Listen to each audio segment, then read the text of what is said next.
What's going on, everybody? This is Andre here, filling in for Kevin, and in this video, I'm going to be giving you 7 reasons to avoid buying the Honor X8a 5G. So without further ado, let's get into it.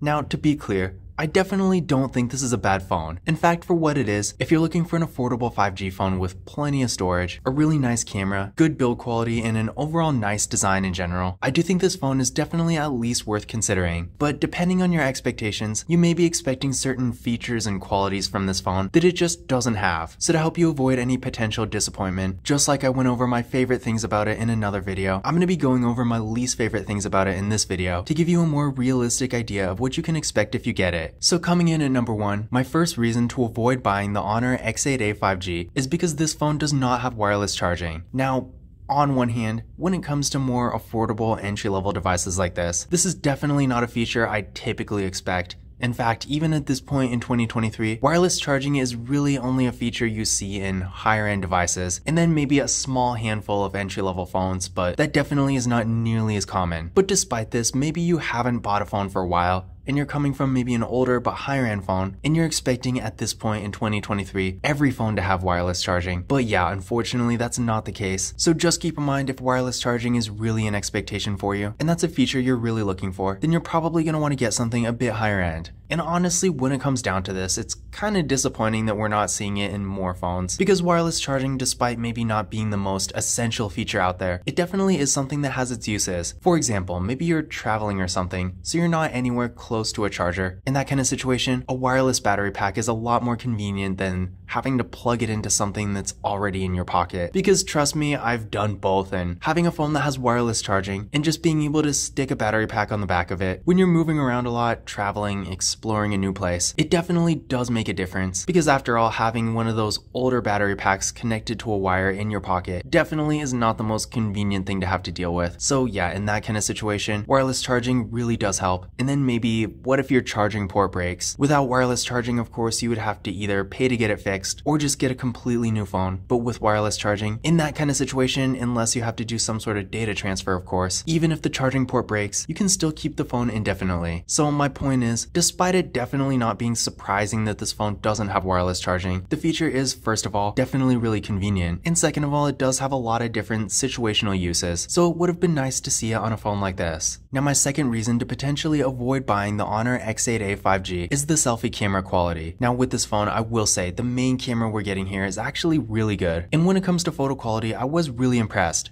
That being said though, the selfie camera is a bit of a different story. With this camera, it's maybe not the worst camera I've ever seen, but compared to the main camera, I mean, the main camera can get some seriously awesome photos, so it did set the bar kinda high. So with that in mind, the selfie camera does leave a bit to be desired. Now, to give you an idea and let you see for yourself, here's a picture taken with the selfie camera, and yeah, again, like I said before, compared to a lot of other really entry-level phones, it's maybe not the worst quality I've seen, but it definitely does leave a lot to be desired. I mean, I personally would not post a picture like this on Instagram, for example. Things do look a bit blurry, and even though portrait mode was used, making it a bit more professional looking, I guess, in general, it still just really isn't that great. And in contrast, here's a picture taken with the rear camera, and obviously these are two completely different things, so you can only really compare the two directly so much, but as you can see, the main camera does have really good quality. So overall, my point here is, if you are looking for a phone that has a really nice camera, and you're really only taking pictures in the main camera, then in that case, I do think this phone will be a good choice, and you're probably not going to be disappointed. But if you are someone who tends to take a lot more selfies, then you might want to get something else, because in general, in my experience, the selfie camera we're getting here is really just not that impressive. Now, my third reason to avoid buying the Honor X8a 5G is the software. Now, unfortunately, this device does only have Android 12, which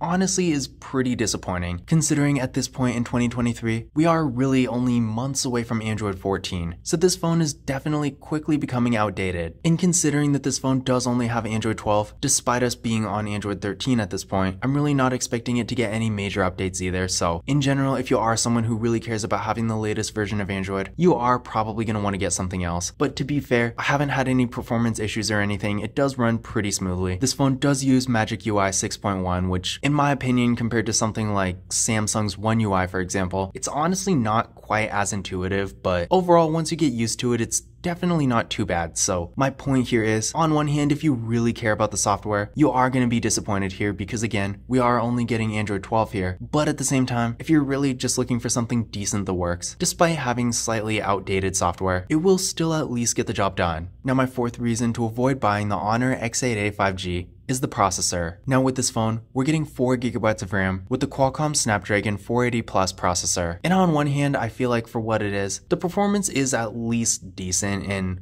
of course, as the name implies, it is a 5G phone, so you do get access to your carrier's latest and greatest network. And at this point in 2023, although 5G is technically not absolutely necessary, I feel like if you're going out of your way to get a new phone, you might as well get something with the best connectivity. So in that regard, I do think it is pretty good, and also, again, performance-wise, it's not terrible. So if you're doing more basic activities like some light web browsing and social media use, and then maybe watching YouTube videos, streaming content like that, listening to music, and really just more simple activities, this phone will get the job done. But at the same time, if you're someone who's really on your phone all day, or maybe you're doing more demanding activities like editing videos or playing more high performance games, in that kind of situation, it will feel a little slow. And while, like I said before, there really isn't any lagging or slowdowns with this phone, at least when you're just using it for basic day-to-day activities. If you are more of a power user and you're really just constantly using your phone, especially again doing more demanding activities, I do think in that situation, you're probably going to want to go with something a bit higher end and a bit faster. Now I ran a benchmark test on this phone using Geekbench 6, and here are the results I got. So what I recommend doing is running this test on your current phone, and then comparing your results to these, and that's going to give you a better idea of where this phone stands performance-wise compared to your current device. Because honestly, when it comes down to it, whether or not a phone is actually fast is kind of a subjective thing. So if you're coming from maybe a really low-end device that's definitely not very fast at all, then in that case, this phone could be a pretty solid upgrade. But if you're coming from maybe an older but higher-end device, then it could be a different story. In that case, it could be a pretty big downgrade. So while again, for power users, this phone is probably not going to be the best choice, at the end of the day, it really just comes down to what you're going to be using it for, because again, for basic daily activities, it will be perfectly fine. But if you get this phone expecting all 5G phones to be super fast, then you could be a little disappointed. Now my fifth reason to avoid buying the Honor X8a 5G is because it doesn't have an ultra-wide camera. Now we already talked a bit about the camera, but to give you a quick rundown of what it has, up front, like we kind of talked about before, we do get an 8-megapixel selfie camera. Then on the back, we got a triple camera setup with a really nice 50-megapixel main camera, a 2-megapixel depth sensing camera, and a 2-megapixel macro camera. So yeah, the rear camera setup is really nice. All it's missing is an ultra-wide camera, which at this point in 2023, it's kind of hit or miss whether or not phones have one. When it comes to entry-level phones like this, I feel like half of them do and half of them don't. Even nowadays, it's not exactly an expectation per se, but I feel like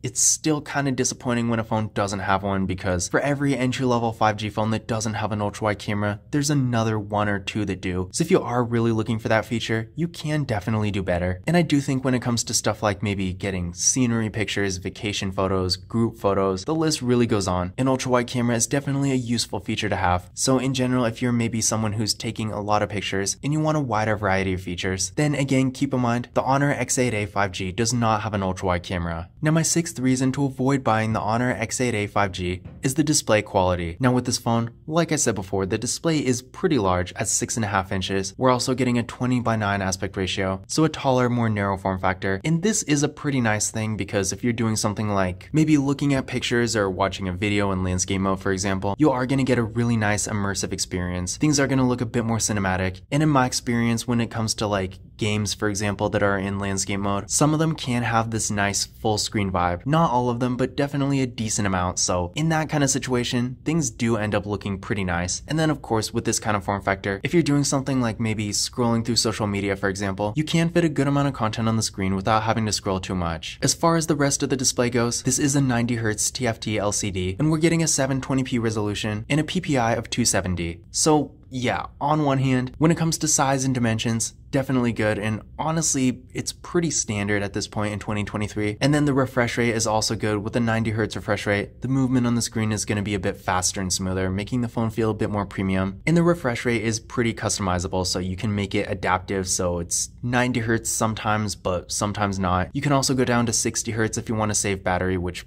I personally never noticed a difference there. Or you can keep it at 90Hz all the time. So I guess my point here is the display is definitely not all bad. But when it comes to the image quality, if you're doing stuff like maybe watching videos, for example, where that's a bit more important, it does leave a bit to be desired. I mean, a 720p resolution is not terrible, but at this point in 2023, more and more entry-level phones are starting to get 1080p displays. So at this point, if you really want a phone that has a great looking image, you definitely can do better than this. In addition to this, with the TFT LCD, although for a phone like this, it is pretty common, it's nowhere near as good as something like an AMOLED or a Super AMOLED or an OLED, because with a display like that, things are going to be a lot brighter, the viewing angles are going to be a lot better, and the colors just look a bit better in general. So as you can see, the viewing angles here are not terrible, but also not great. So if you're outside in the sun, for example, or really in any kind of bright area, you might not get the best experience here. So overall, on one hand, if you're really just doing more basic activities, the display we're getting here will get the job done just fine. But if you are someone who tends to consume a lot of content, especially again stuff like videos where the image quality is just a lot more important, then in that case, this phone is probably not the best choice for you. And then finally, my 7th reason to avoid buying the Honor X8a 5G is because there's no 4K video recording with this phone. So yeah, with this device, we are getting a max recording quality of 1080p in both the rear and front cameras, so no 4K, which on one hand is to be expected because after all, this is more of an entry-level phone anyway. But at the same time, I feel like at this point in 2023, 4K is becoming more and more popular. I mean, at this point, most TVs out there are 4K, so if you want to record a video and then watch it back on your TV, you'll only be able to watch it in 1080p. And while it's maybe not the end of the world, having a 4K TV and then having to watch your videos in 1080p is still kind of disappointing. So in general, on one hand, if you're maybe not recording a lot of videos, this might not be a big deal. But if you are someone who tends to like to record videos and you want that higher resolution, then again, keep in mind, this phone does not have 4K video recording. So if that is important to you, you will want to get something else. But those were 7 reasons to avoid buying the Honor X8a 5G. Now, again, in general, despite these drawbacks, I do think the Honor X8a 5G is actually a pretty good phone, and if you are looking for an affordable 5G phone that has a really nice rear camera, plenty of storage, a large battery, and features like NFC, it is still definitely worth considering. Now, if you want to learn more about this device, definitely check out the other videos about it on the channel, because there are quite a few. And for more information about pricing and availability, check out the link in the video description, because this does change from time to time. But again, this was Andre here filling in for Kevin. These were 7 reasons to avoid buying the Honor X8a 5G, and I will see you